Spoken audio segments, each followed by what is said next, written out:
dance, taking a chance.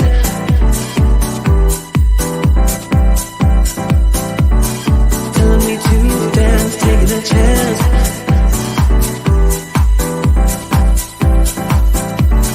Telling me to dance, taking a chance.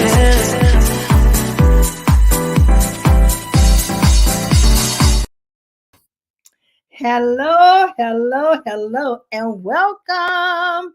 This is your show host, Maxine Phillips. I am so glad to be with you this evening, live and in color, as we say. But listen, tonight is special for me. I've been away on a sabbatical, but I'm back. Sometimes you have to just take a step back and just not recompose, but refresh, renew. And I had to take a sabbatical because I experienced so many deaths since August the 30th, even until this week.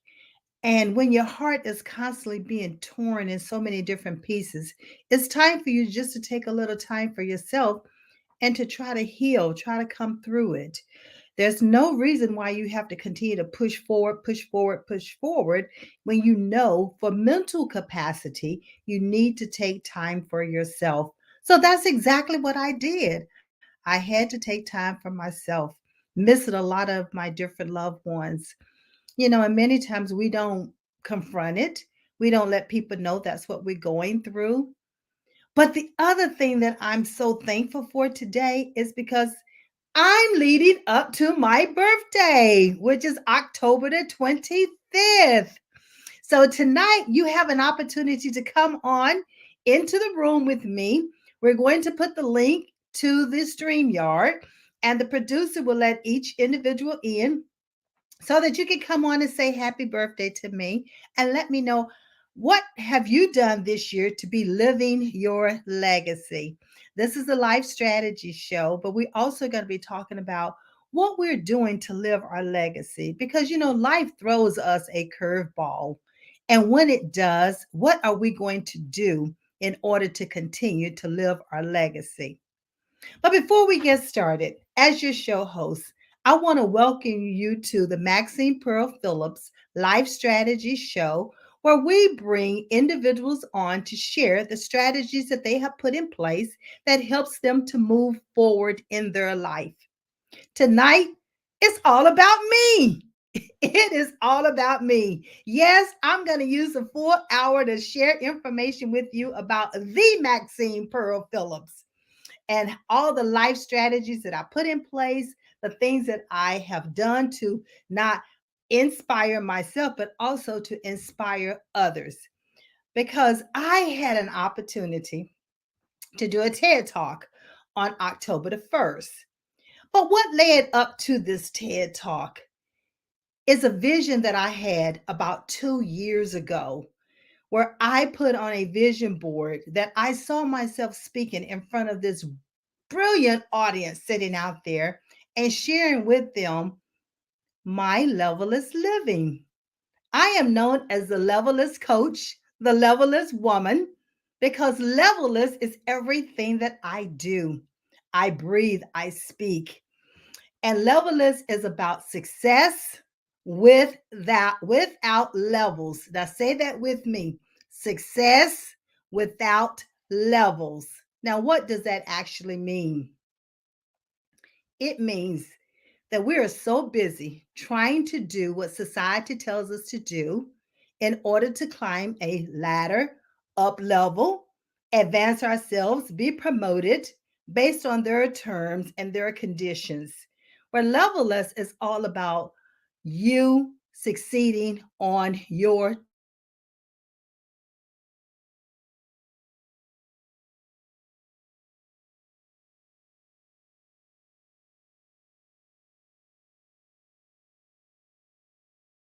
We're going to keep going just the same because I'm going to say we rebuke it right now in the name of the Almighty.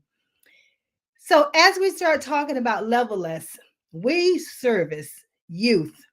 I'm talking about those in high school, going to college. If you're unsure exactly what career and profession you are to that's best for you, come through Levelers and let us help you to identify it, to discover it, to put a strategy in place to define what success looks like for you so that you can thrive, that you can be living your legacy every day that you're here on this earth. Also, a level, as we always say, when you're living your legacy, is about, and it's not about the number of days or years that you've lived on this earth. It's about the impact that you make while you are living. What are you doing to live your legacy? What have you done to live your legacy? And what will you do to live your legacy? As I said, when life throws you a curveball, what are you going to do in order to get around that curveball and not let it stop you in your place? I also said, it's all about me. It's all about me. Ready? Okay. All right. So I'm going to have a special guest that's going to come on here tonight and is going to talk to us about living your legacy and some of the things that he's done to put in place for his strategies. But before I call him up, what I want to do is I want to share with you when I'm talking about living your legacy and impacting the world. I want you to understand some things about yourself, and I want to share some things about me. Well, my parents are Ruth and T.W. Thompson from West Virginia. Now, my father was a coal miner, and I have a piece of coal. And this is just a representation of what he did for 37 years. 37 years in order to provide for his family, being a coal miner. So, yes, I am one of the coal miners' daughters. And I also have with me actual coal from the coal mines in West Virginia. That's right. And this is a constant reminder of my roots, where I started from, how I as a middle schooler had that levelist mindset to start journaling in my journal, in my diary as they called it back then, writing my goals and my aspirations and seeing myself into the future. Allow myself to dream, to define what I saw success. Because when I was in high school, I was told that I was not college ready. I was told I wasn't college ready. I was told that I could not walk the halls of academia and be successful. But I beg the difference because, see, with that levelist mindset and my God given abilities, not only was I able to do one degree, but 2 degrees with honors, many certifications. But what I loved most was being able to touch generations, transform generations, share my knowledge and information with others. Oh, I've touched millions. I probably would have no idea the number of individuals in which I have actually had an opportunity to touch. I remember being on the Divine show, and she gave me this beautiful award. And let me read to you what it says. My angel, Maxine Phillips. And this was in 2019. Divine connection. Dolores gave me this trophy. Dolores, thank you so much for seeing in me and allowing me to speak life and come on your show and share my knowledge with others. Again, you never know who you're going to touch whenever you're obedient to what you're being guided to do. You see, I love what I do, and I do what I love. And that's why it's so essential to me to help others do the same. Now, there is another opportunity that I have to speak. And this award here, it was from EMC, Dale, the EMC. And this was going there and talking about career strategies. We also talked about performance reviews. How do you create a performance review that shows your manager the value that you're adding to an organization? Now, there might have been 20 in that room that I was speaking with, but imagine those 20 going out telling 20 times 20 times 20. Again, you talk to millions without even realizing it. You're transforming lives without even knowing it. And they take it back home and they share it with their siblings, or they share it with their family members, or even in a community group. Again, my legacy lives. And everything that I do is monumental. And I want you to take that into consideration as well when you think about living your legacy. Remember what I said. What have you done to live your legacy? And these are some of the things in which I've done to live my legacy. I had an opportunity to speak at a women's empowerment luncheon, and this was from Holly Springs Chamber of Commerce. When you empower women, again, it's around the world. You're not just limited locally, but it can be carried through internationally. When I had an opportunity to speak to these powerful women, again, they were directors, they were presidents, they were CEOs of their own organization. And the chamber is known for what? Empowering businesses so that they can continue to grow and thrive in the community and help the community to grow and thrive. So this award right here was very special at being one of the breakout session speakers. Again, I'm going to talk about and share with you, it's not about the number of years or days that you've lived on this earth, but it's the impact that you make while you are living. So live your legacy. Don't limit yourself. Oh, now there was a time that I didn't talk about business every time that I gave a speech or talked to a particular group. See, this award here is from the Santa Fe. And Santa Fe what gave me this award for the leadership abilities by going out into the community and sharing diabetes, the silent killer. I had a team. There were 62 people on my team. We walked, we raised money, we brought awareness to diabetes. Again, this is living your legacy. And if we're able to touch one life and save one life, it is so worth it. Now, we as a team came together for 8 years consecutively, talking about and spreading the word about diabetes. And Santa Fe even featured me in one of their digital magazines. So imagine all the people who read about what I had done to reverse my type 2 diabetes, what I was doing to bring in awareness to not hundreds of people, not thousands of people, but millions of people about what they can do too to take control of their diabetes. Yes, I serve as a type 2 diabetes accountability coach. And you can find information about what I do under ourdiabetescoach.com. But again, this is another way of living your legacy. And my legacy, doing volunteer work and sharing about diabetes, was to save lives and bring awareness to diabetes. Again, the silent killer. I've been speaking and serving as an ambassador for the American Diabetes Association. Now, there was this one person that they ask for nominations of individuals that you know that have spoken life into other people. Dr. Nicole Beatty is one of the individuals that speak life into so many people around the world. She has touched millions of people. I never will forget when I received this award from her organization. And the award that I received was the Encouragement Award. I was so elated to receive such a prestigious award from this phenomenal woman who speaks life into others continuously all the time. And the reason why I was elated is because encouragement comes natural for me. Does it come natural for you? Think about it.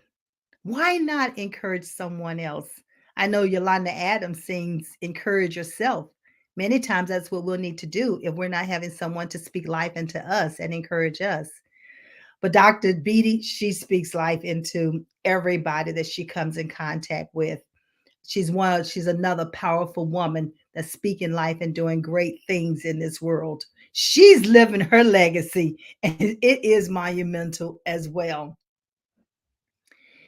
So when I turned 60, now today, I mean, this coming Wednesday, I'm going to be turning 69. 69.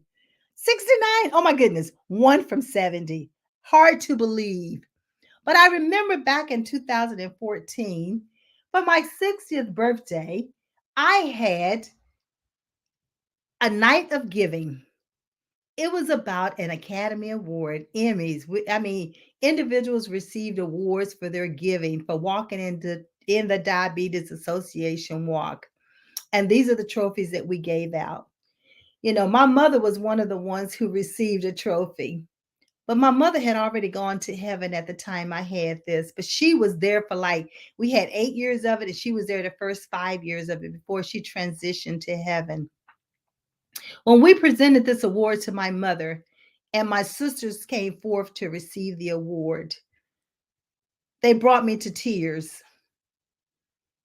because here I am giving the award to my mother, and my sisters received it.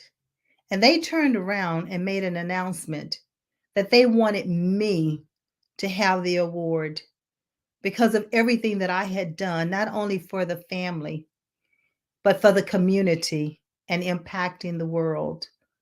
So that meant so much to me. Again, living my legacy, and it is monumental. So, those are some of the things that I've done in order to live my legacy. I have another one that I like to show to you. And this one here is from the North Carolina Project Management Institute. When I had an opportunity to share career services, career empowerment, I put on several workshops. I never will forget the one series of workshops that I put on was 3 consecutive weeks. There were 19 individuals in the class. Of the 19 individuals, those that attended, 18 of them received job offers.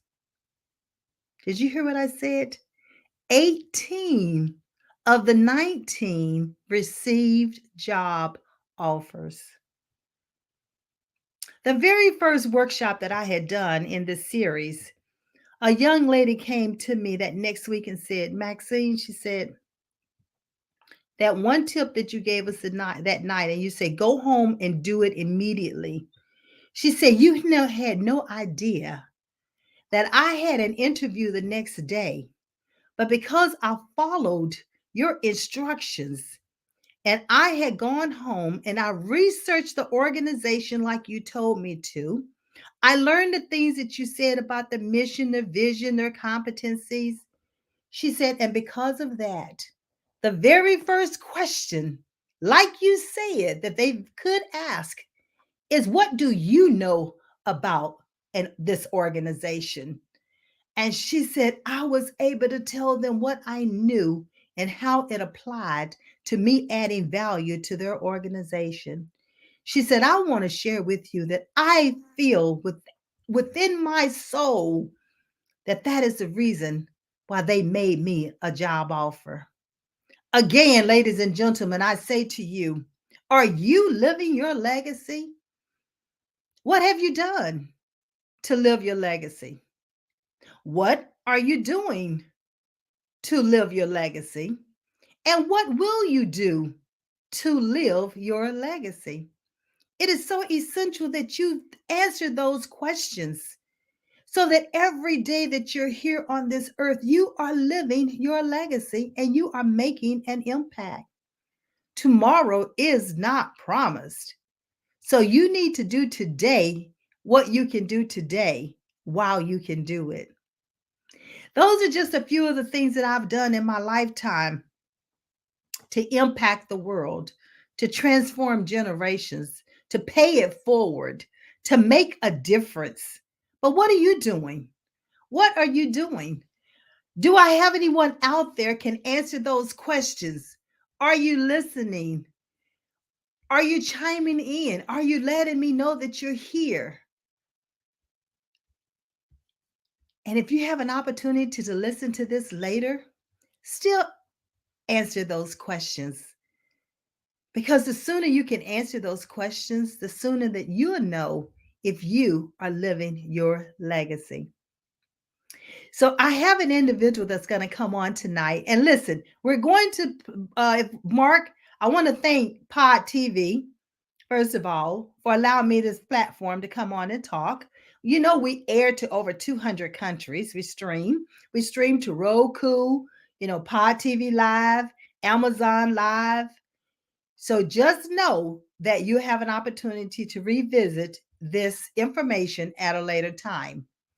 So, Mark Lee, the producer here at Pod TV, is going to join me right now. I've known Mark for the last probably 8 years. Yeah, probably 8 years. Hey, Mark, how are you this evening? I'm doing good and everything. Things are definitely going busy. We got a film that'll be showing here at Hayti. It's actually about people that grew up in coastal North Carolina, and that'll be showing on Wednesday. And then Brother Youssef, who is a jazz icon, they'll be doing a salute to him on Friday and Saturday. So we definitely doing a lot in our cultural space here at the Hayti Heritage Center where I'm at on this particular day and all along that lines. But definitely it is interesting hearing people talk about that generational legacy, and you were talking about my own generational legacy and even your own generational legacy. Ironically, and I think I've told you this before, there are some shared birthdays because I know your birthday is getting ready to come up and everything. My you might as well call her my sister-in-law because her and my younger brother have been together for a number of years, but she just celebrated her birthday and is in that science lane. So Celia Ponder just had her birthday on yesterday, and then Look Malik, at my brother, that. has his birthday on Thursday. So ironically, even though they are different astrological signs, because I think the 22nd falls in the Libra category and Malik is a Scorpio, they have been together for a number of years and they have that blended Brady Bunch kind of family. Because even though they're not married as of yet, even though they are definitely brother, I mean, definitely a boyfriend, girlfriend, and have been even exchanged rings and all of that space. But, life gets in the way, as you just talked about, and there have been some health concerns and other concerns. So they haven't, and of course, we all went through COVID, so they haven't jumped the broom as of yet. But we're hoping that it will be the third time being the charm and that will happen in the not too distant future. But definitely, she is a wonderful woman and she has two kids, and my brother has my two nephews. So they do that whole blended family thing as well because her older daughter is I want to say a college sophomore, maybe a college junior, and then the younger brother on that side of the family is I think he's either a junior or a senior in high school, and then my nephews are 14 and 15. So it's kind of like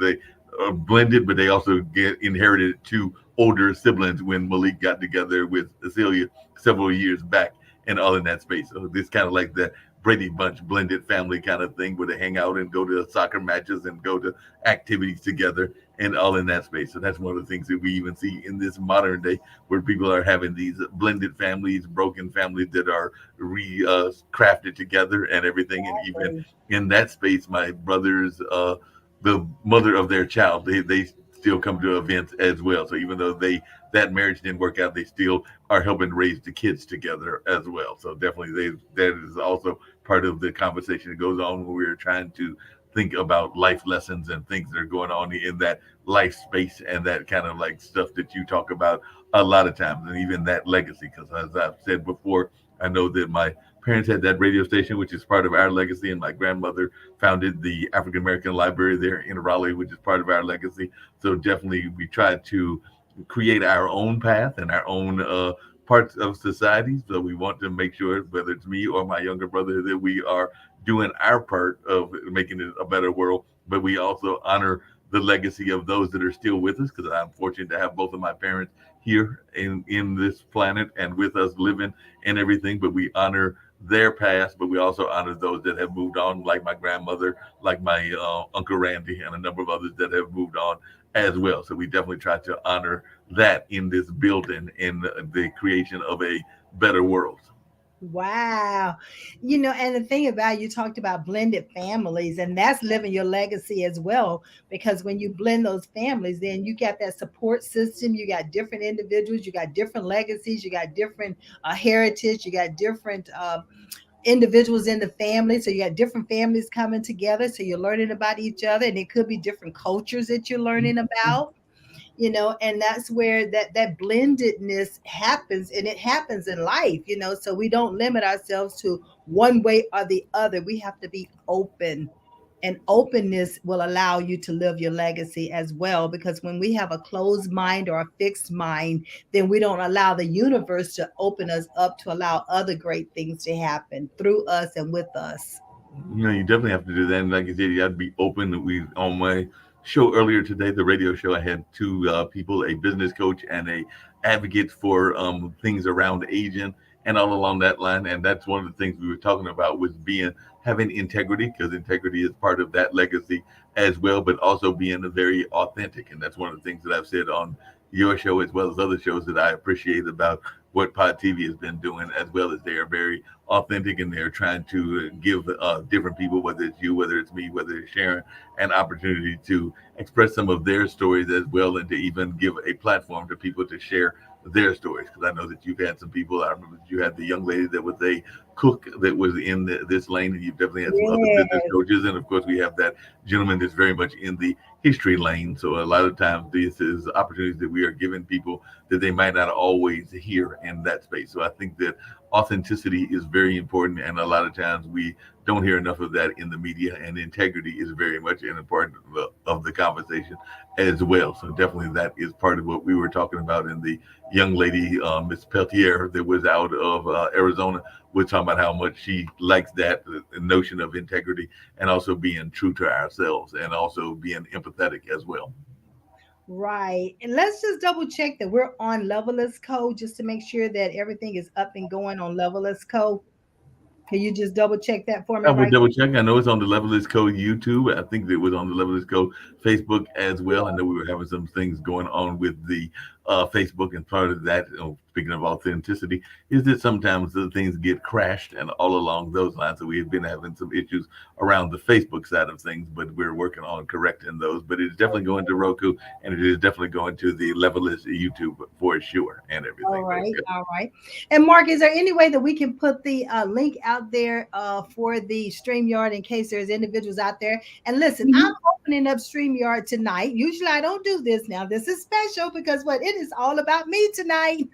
I And can definitely put the link out there. We can make a someone out brand, and if people want to jump on and share their there. thoughts around you, we can definitely do that. And I can even do that as we're talking. But yeah, I'm going to cut and do a cut and paste, and I will stream that across. And if folks are watching and they want to jump into the conversation, we are sure that they would love to have you be celebrated, because it is your birthday week and it's all about celebrating Maxine. So we can definitely have folks jump on and celebrate you if they are watching and want to follow this particular stream that I just put out there, and all along those lines. So that is the StreamYard that is there. And if they want to jump on Come that, on in and say happy birthday.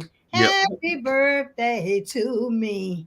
Happy birthday. Listen, I love to dance and it's my birthday, so I can do this.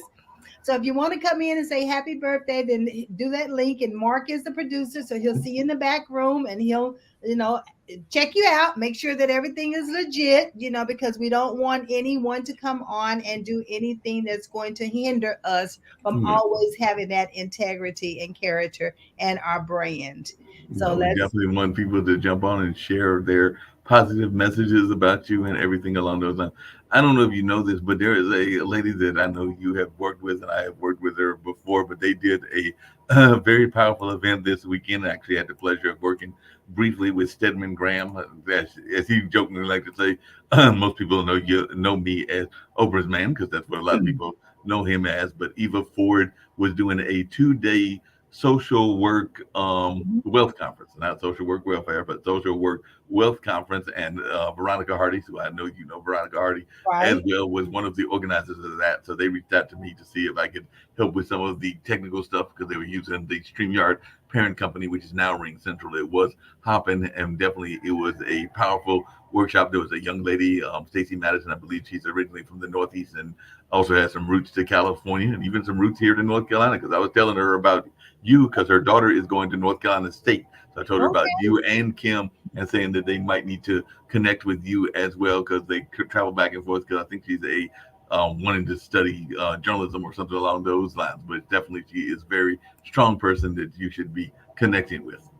That sounds like a winner, Mark. And what Mark has just introduced is the fact that when you're unsure what that career direction you are to go, Levelist was one of the ones who can assess it in order for you to make sure that your abilities and strengths matches up with the career degree or the career path that you're going to take. And it's all about you thriving in what you are seeing yourself doing. And as Mark was talking about the activity he attended this week, I Mhm. want to share with you that as a member of the Nightdale Rotary Club, we are having a phenomenal Hope Ball that's coming up this Friday at 8 o'clock at in Nightdale at First and Main. Now, Mm. get this, it is a gala and it is a fundraiser. But I want you to understand that Rotary is about self, what they say, service above self, which means that's what I have stood for ever Want since to see I back was here? 50 years old. And that 18 years old has given me 50 years of volunteering. So just know that if you're looking for something to do on Friday night, come on. Go to Eventbrite. I'm gonna put the link up there so you can get your ticket now. Tickets are everything has been pretty much sold out. It's selling out anyway, but we have one or two more tickets left. So go on and become a part of this Hope Ball so that we can help our young people. It's about youth development, is about food disparities, and is about community engagement. And those are the three things that we will be giving back to with with the we call them scholarships or we call them fundraisers. But however we can help impact the community and the world, that's what we need to be doing. And again, that's living your legacy. No, definitely living your legacy. Hey, Maxine, just out of curiosity, because you had talked about it before, and like I said, I think on one of our phone calls, I had thought about joining, and I just knew that my funds at the moment were not allowing me to join it. But could you talk about the importance of being part of civic organizations? Because you mentioned Holly Springs, and ironically, the guy that runs one of our major breweries and everything is, oh, actually, he's the representative for Shoe Crazy, which is a wine company. But that's Donald Brumfield, who's into the jazz space, also lives in Holly Springs. But whether it's Chamber of Commerce, whether it's the Rotary, whether it's the Lions Club, whether it's a number of these other organizations, I sometimes think that Right. we as a people don't understand the reasons that we should be joining these organizations. So I was just wondering if you could speak to that because I sometimes think that we don't exercise as much connection as we probably could be doing, and we sometimes neglect some of these organizations. So I'd love to hear your thoughts around why you joined and how you have gotten some benefits from those organizations. Well, Mark, one of the things that I mentioned earlier is that I've been volunteering for over 50 years. I had to take a step back and realize that I've been volunteering with youth, with nonprofit, for profit, associations, Rotary. You're talking about diabetes, you're talking about the American Heart Association, you talk about March of Dimes, when we used to hear about March of Dimes, you're talking about all these different hospitals. I volunteered because I felt that I wanted to have a way of giving back, Mm-hmm. that I have gifts and talents that I was given at birth. Not everything that I do, someone end up paying me quote, quote, dollars for. But the pay that I receive in return is living my legacy. My legacy moves forward. I come from a family of 12. I am the eighth child from West Virginia. I always say I was surrounded by mountains of influence, but society deemed me as being poor. And see, I wasn't that smart child in school because, see, my mother went to the 11th grade and my father went to the third grade.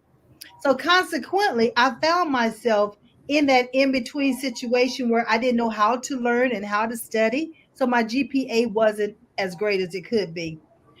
But if I had the ability to go to after school care, or if I had the ability and transportation in order to belong to some of these different associations where I could have been mentored, where I could have received some of these words of wisdom at an earlier age, no telling what I would be doing right now at the age of 69. So when you give back to these organizations and you give of yourself and it's unselfish and you don't expect to receive quote quote dollars, when you give back, you're helping these young people advance in life.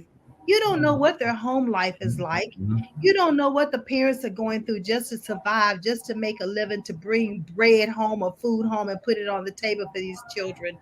I remember when my son enrolled in college, right? Here we are in a quote, quote, middle class in a sense, because at that time I had advanced, got degrees, and was making okay money, but we didn't make enough money to pay his college tuition. But we made too much money in order to get grants. Mm. Now go figure that. So when you give back to these organizations, you helping these children that's sitting in there, or you helping even a young person that you're mentoring because you're a part of their life, then they don't have to seek out and do the negative things. You can share them with the positive things. You can be in the room for them. You can support them. You can be a voice for them when they don't even know what to say, how to say it, and the way to say it. You can also be someone who's looking out for jobs for them. This is the reason why you want to become involved with some of these associations like the Lions Club, like the Rotary, like the Boys and Girls Club. So there's a lot of different organizations like giving back to the 100 men, the black men, so we have a lot of our black and brown young men who needs mentors. So Yeah. you can volunteer. And just because you're not a male, as a female, we can still volunteer because we can hold workshops Hmm. in order to teach them. So there's so many rewards. Mark, one of the things that I read earlier in life, I read a story about Denzel Washington. Hmm. Denzel Washington's mother took him to the beauty shop that she worked at. Right. He watched those women engage in conversations. And as a consequence, he learned about different personalities. He could interact some of the exact scenes that he had seen them talking about, right? So, how do you think he became such a great actor? Not only did he have it naturally, but he had also seen it for himself and he knew different characters. When I read about that, I'm like, see, you never know who's paying you attention. You never know the impact that you're making on a child just by being you and doing what you're called to do. No, So, no don't, doubt about that. And speaking of yeah, which, we did have somebody that dropped in, and we'll see if he wants to get on camera. But I did see that Tony Mercer just popped in, and maybe he's going to have excellent. some comments around your birthday and all along those lines. I did mention earlier that I can relate with what you're saying because even at Hayti Heritage Center, we talk about a lot about Black Wall Street and all along those lines. But one of the things that people forget in that story is that Mr. Merrick, who's one of the founders of Black Wall Street here in Durham, was actually Uh-huh. doing the hair cutting of the Mr. Duke. So he was actually learning some of their business strategy while he was being the barber to one of these robber barons, if you know that term, robber baron and everything. So they Right. were being industrial giants, and while he was creating or helping create Black Wall Street along with Mr. Shepard, the founder of Central, and a number of others, he was actually learning some of these business strategies from a master business person. So it's almost like getting a PhD while he was cutting his hair. And I'm even seeing some modern day leaders that are doing that as well. So they might be cutting the hair, or they might be doing some of the plumbing or some of those vocational careers, but they are learning from some of these folks that might have a higher education in that sense. But sometimes you don't have to go to the fancy university in order to get the knowledge that is out there and all in that space. I'm going to see if Tony's on, so I'll bring him on and see if he's on camera. Bring If not, Tony, yeah, bring Tony on. He's one of the Rotary members. Tony and I serve at the Nightdale Rotary Club I, together. I just had to say hello and happy birthday, Miss Maxine. Well, thank you so You much, help me Mr. grow every Tony. day, so I appreciate it. I thank you for coming on, and I appreciate you for all the things that you're doing, and even volunteering with the Rotary of Nightdale, so that we can impact the community and we can help our youth. And I was telling them, sharing with them about the ball that we have coming up on Friday evening. And so, what we want to do is maybe even put the link to mhm. the Eventbrite out there so that if someone wishes to join us on Friday, please do so. We still have a few tickets available. If you And put that so, in the chat, we'll gladly do that. We'll gladly put that strolling across, and I can do it in the post comments as well. Hey, Tony, one thing I'm not 100% convinced that Maxine is really 69. She says that. I think she's actually around 40 or maybe even in her early 30s. So I'm not buying this age thing when she says that she's 69 and all in that space. But I'm just wondering, what is your thoughts about Maxine as a leader? Because you are definitely somebody that has worked with her in the Rotary and all of that kind of club. So I'm just wondering your thoughts around her as a leader in y'all's community there in Nightdale. Well, I've known her for about a year, and I'm very, very impressed. It reminds me, I'm about 45, and I'm always trying to figure out. I was heavy in the community. Took, how we take that break off, and she just reminds me to stay persistent on it. And so I admire her a lot. So. Thank you, Tony. Yeah, I know. When I told him I had to take that sabbatical, I'm like, what? I'm like, yes, I got to back away for a little bit. But that's only to come back stronger. Yep, no, and that's what I believe there too. So I just wanted to pop in. I wanted to tell her happy birthday. I get the email, and I said I got to join for a second. So, Mark, I'll research a little bit, learn more about your podcast. But thank y'all for everything you're doing. And Maxine, I'll see you this week. Sounds good. See you on Friday so we can party. So y'all have a good one. Do the same. I appreciate that and everything. Just really quickly, and that was one of your people from your like you said, the Rotary Club and all along those lines. But how important do you think it is to take that refresher period? Because I know even with this show and other things, you sometimes have to have that pause button. I know that I'm not always good at that and everything. So as a person that is always talking about legacy and leadership, how important do you think it is to take that pause and to actually reassess what you're doing and to maybe even kind of refocus yourself, whether it is in the nonprofit world or the profit world? So I'm just wondering your thoughts around that, because I think sometimes we don't do enough of that, where we reassess ourselves. I mean, Mark, that is a phenomenal question. And thank you for asking that question, because when in 2013, 2014, I lost 22 family and friends. When I say lost, I mean close people that I lost. When that happened to me, I wasn't for sure exactly how to handle it. Mm-hmm. I did not take time off. I did not pause. And consequently, you keep going and going and going. And before you know it, your body was shut down on you. Your mind, your body, and your spirit were literally shut down on you. I started recognizing, and when I just encountered this at the end of August through this period, I had a total of 11 family and friends that I lost. Mm-hmm. I knew then it was time for me to take a step back, because see, when you don't take a step back, you're adding more and more and more onto your plate. And stress can cause a lot of diseases, mm-hmm. a lot of health havocs. Before you know it, you're going to end up flat on your back. So rather than ending up flat on your back, why don't you take a pause in life and then share with people why you're taking that pause? Because, people are going to make up their own reasons why you're doing what you're doing. You know what you're doing. To me, it's better to just say, hey, listen, as I told them, I have to tiptoe through September very tenderly, because my heart was just torn into pieces. And I don't regret taking that time away. I appreciate, and I've had several people to come up to me and say, I appreciate you doing that, because that shows the leader that's in you. You recognize when you needed to pause and take a break. So ladies and gentlemen, I encourage you that don't keep pushing yourself and pushing yourself and pushing yourself, because it's only going to have havoc on your body, your mind, your spirit, your soul. It's going to affect you mentally. It's going to affect you emotionally, and it's going to affect your family, whether you recognize it or not. So don't let it affect your family to the point where you all are now having to rebuild because of it. Go on and take a pause and take a moment for yourself. Mark, the other thing I used to do when I first started my podcast, I would always start with the deep breathing. And I've gotten away from that. But my spirit is guiding me that I need to come back to that. Because, see, when people come to the podcast, they've had a lot of hustle and bustle in life during that day, right? And so what I used to do is play that little soft music.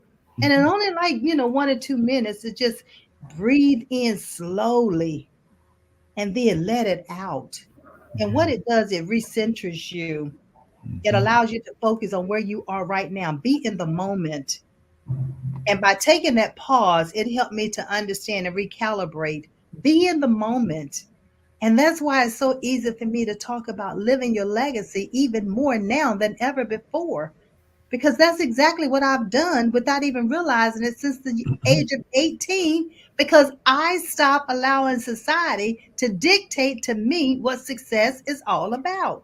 No, that's very much true, and definitely you have to have your own definition of success. And you can't always have that stereotypical definition of success. Because I know some people are wanting the latest big house or the latest big car or the latest toy and all of that, but a lot of times that isn't the true epitome of success. A lot of times it's what are you doing in society and what are you doing to give back to society, and all along those lines. In my mind, that's what really makes a successful person. And definitely, if it is.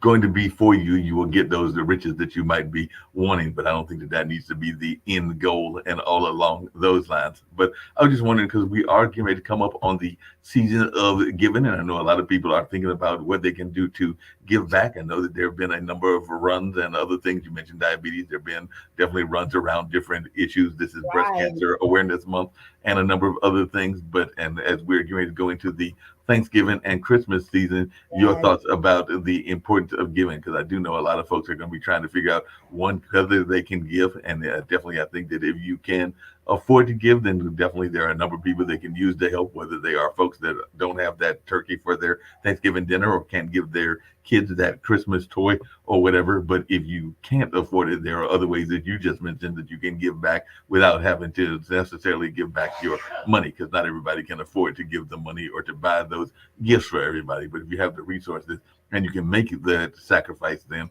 definitely I encourage people to do it if they have those resources. But don't do it if it's outside of your means, because I do think sometimes think that we want to give back so much that we donate, even if we don't have the money to donate and impact ourselves as well. So Well, you know what, Mark, about giving? It's better to give than to receive. And right, I know it's hard to hear that, but when you give and you give it from the heart, you right, will receive. right.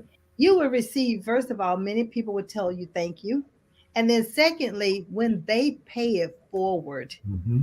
and they make matters work and help others and impact others. There's so many ways that you can give. We talked about giving to the Boys and Girls Club, giving to associations, and then giving your time.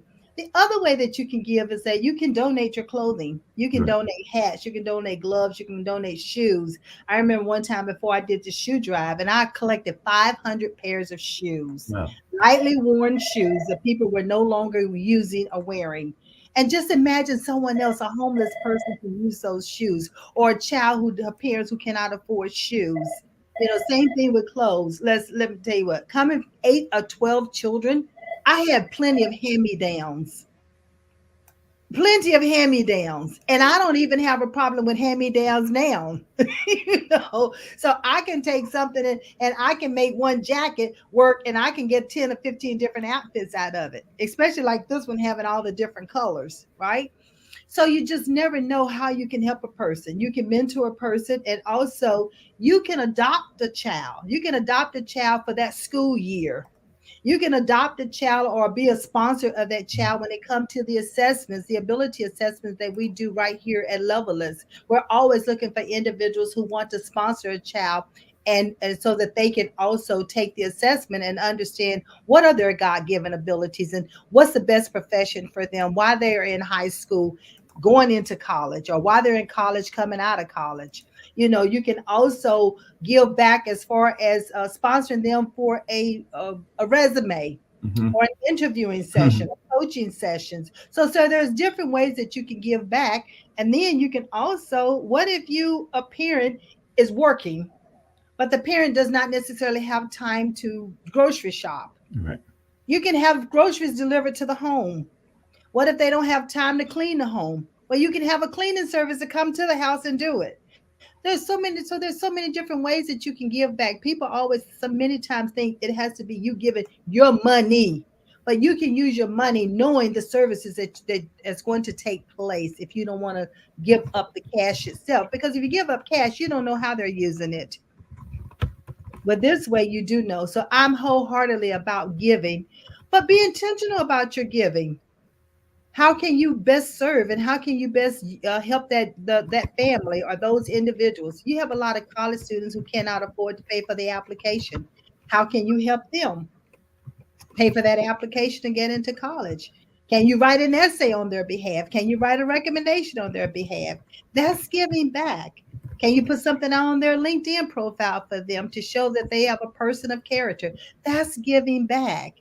And that's you living your legacy. So as you can see, everything that I'm talking about, Mark, does not require you to come out of pocket with money. That's very true.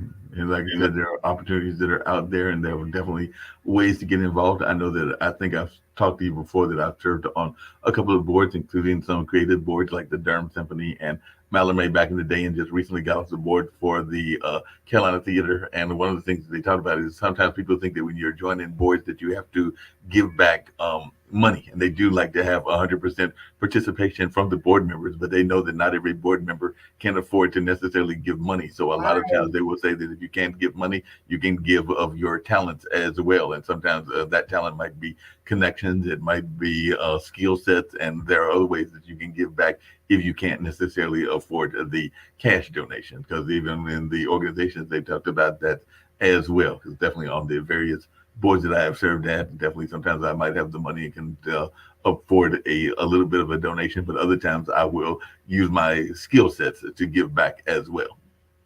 We have small business owners who need help as far as Right. marketing, as far as PR work, so that's a way of you being able to give back and even help a small business owner. So it's not just students who need it, but you Right. have small business owners who's struggling, with the marketing, with the content. AI can almost help us all with the content now, right? So just put a question in AI and they can almost spit everything out for you. But what about the PR piece? How do you get into the newspapers? How do you get on different podcasts? How do you become known? How do people, even with me, help me push my platform out there Yeah. to help people find what I do, to help our young people do what they do, to help adults who are unemployed become employed, those who are unemployed and not being paid appropriately, to help them to understand their worth. And how do you do so how do you create your performance review to Right. help your employer see the value that you're adding? We do that right here at Level Less. No, But no no doubt. one Y'all doing some knows great things in that space. And just along those lines, that was actually one of the workshops because there was a number of workshops in addition to some major people speaking on the stage at the social work wealth conference and everything. And one of them was just what you said, because there was a young lady that is seen as the voice of authority or seen as the expert in that kind of psychology and trauma lane. And one of the things that I remember that she said is that she reached out to magazines like Inc. and Psychology Today. So she literally reach out to them and say, look, I want to be an but let's expert. I not. want you to be your go-to person and all along those lines. So she reached out to them and basically did what some people might call a cold call, but she gave some kind of like histories. And she said that sometimes you might even hear another network. So for example, we're here where there's both ABC and CBS. So let's say that the ABC affiliate has done a story on branding and marketing and stuff like that, and you're a branding and marketing person, but maybe you don't go to that same station, you don't go to the ABC, but you go to their competition and bring Right. that same story to them as well. So those was just some ideas that she had that make a lot of sense that people can use on a regular basis. She even talked about creating your courses and creating TED Talks. Because she even mentioned TED Talks. I know you just did that TED Talk, but you even talked about how that you can even go, because I think she said that she went to a TED Talk uh, that wasn't even in her city, because you can go to look at who You they're go to looking for. different, But I right, think she did different a TED states. Talk in Detroit, even though I think she lives somewhere in the Northeast. But she saw that they were wanting a TEDx uh, presentation, so she gave her presentation there. And as she put it, the cost for her was the cost of the airline to get there and the cost of the hotel room and everything. But it gave her a different TEDx talk other than the one that was in her natural market and everything. So that was something that she was talking about she did. And you're right, Morgan. And there are certain things that you have to do. You have to get out of this square radius. Right, You cannot just stay in your one little locale. I right, tell everybody, I'm not just local, I'm global. right, Because the internet has shown us that we do not have to be just right here right now. My headquarters in the Raleigh Durham area, right. North Carolina, but I'm not limited to Raleigh Durham. With the internet, I am international. So parents, I can work with you and your students over the Zoom, over the different platforms. You got Google Meet, you got all these different platforms. I can come to your state and I can do workshops. I can come to your church, you hold workshops, so the whole objective is to schedule it. I mean, one of the things that I'm going to be focusing on is going to be learning styles for our youth and our parents. Because I know as a child, when I was in high school, I didn't do well in my classes, not because I could not learn. It was because I did not know how to learn. I did not know my preferred learning style. So I was all over the place. But now I know my learning style is I'm visual. I know my learning style is I'm kinesthetic. So once I see it and I interact with it, or I underline and write it or highlight it, I got it. It's locked in. But how many students know that about themselves? How many parents know that about themselves? And parents, you and the students sitting down trying to do homework and y'all at odds with each other because you feel like the student is not paying you any attention. But they're really not paying you any attention. And it's only because you're trying to teach them how you learn and not how the student Hey, learns. Maxine, and I know we're winding down and everything, but I would ask, because I've had her as a guest, and she's been a guest on even our political show as well, because she's a political consultant. But there is a friend of mine named Kelly Jones. She lives here in the Raleigh-Durham area, but she does a lot of research around Pan and Panda, and she definitely talks about a number of things that you were just mentioning, which is learning styles. And I would argue that even not just the parents and the folks that you mentioned, but I would even argue that some of the school systems themselves, including the teachers, that don't know enough about these different styles, and they sometimes teach as if we are all cookie cutter, just like we know that ethnically we are not all cookie cutter, meaning that all African Americans don't think alike, all Hispanics don't think alike, and a number of other folks. I would say the same thing about this nature of learning styles, because we don't have the same learning methods, and we have to make sure that our students understand that, and even our educators understand that as well. So that's something that Kelly Jones talks about, and she's been on a number of podcasts, and I have to put her in touch with you because I think she's a UNC graduate and all in that space. So I have to put her in touch because she definitely talks around that conversation. That's one of her passion projects that she gets very much into. Same here. And also, I'm going to be offering learning styles for our middle schoolers. I'm going to be offering learning style and communication styles for the high schoolers because they're different. And then I'm going to be talking about from the college perspective, and also, guess what? Adults and leaders, because we all have different ways and we have different communication styles. So how awesome is it that we understand how best, not only do we take in new information and process it, but we can identify when we're talking to someone else, how they are processing what we're talking about.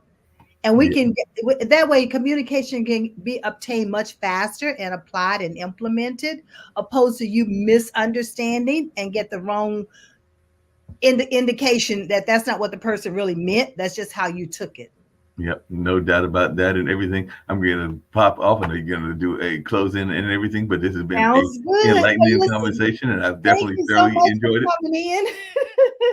Mark has been awesome. He's an awesome producer with Pod TV. I want to thank Nicholas and Kim Calhoun for all of the things that they do right here on Pod TV to make this platform available for us to be able to come on and share this information, not only locally, but globally. We're in 200 countries. So there's no reason for you not to join us on Monday nights at 7 o'clock Eastern Standard Time, right here on Pod TV for the Maxine Pearl Phillips Life Strategy Show. It is about the strategies that you put in place to get you where you are today. And guess what? We can help others move forward in their life as well. I want to thank you for being a part of tonight's being my special guest for coming on. Thank you, Tony Mercer, for coming on and saying happy birthday. And thank you, Mark, for just sharing this space with me this evening. The most important thing is for you to understand that you have the power to live your legacy, and you need to do it now.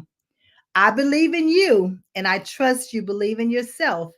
I'll see you next week. Same time, same place. Have a good evening. This is Maxine.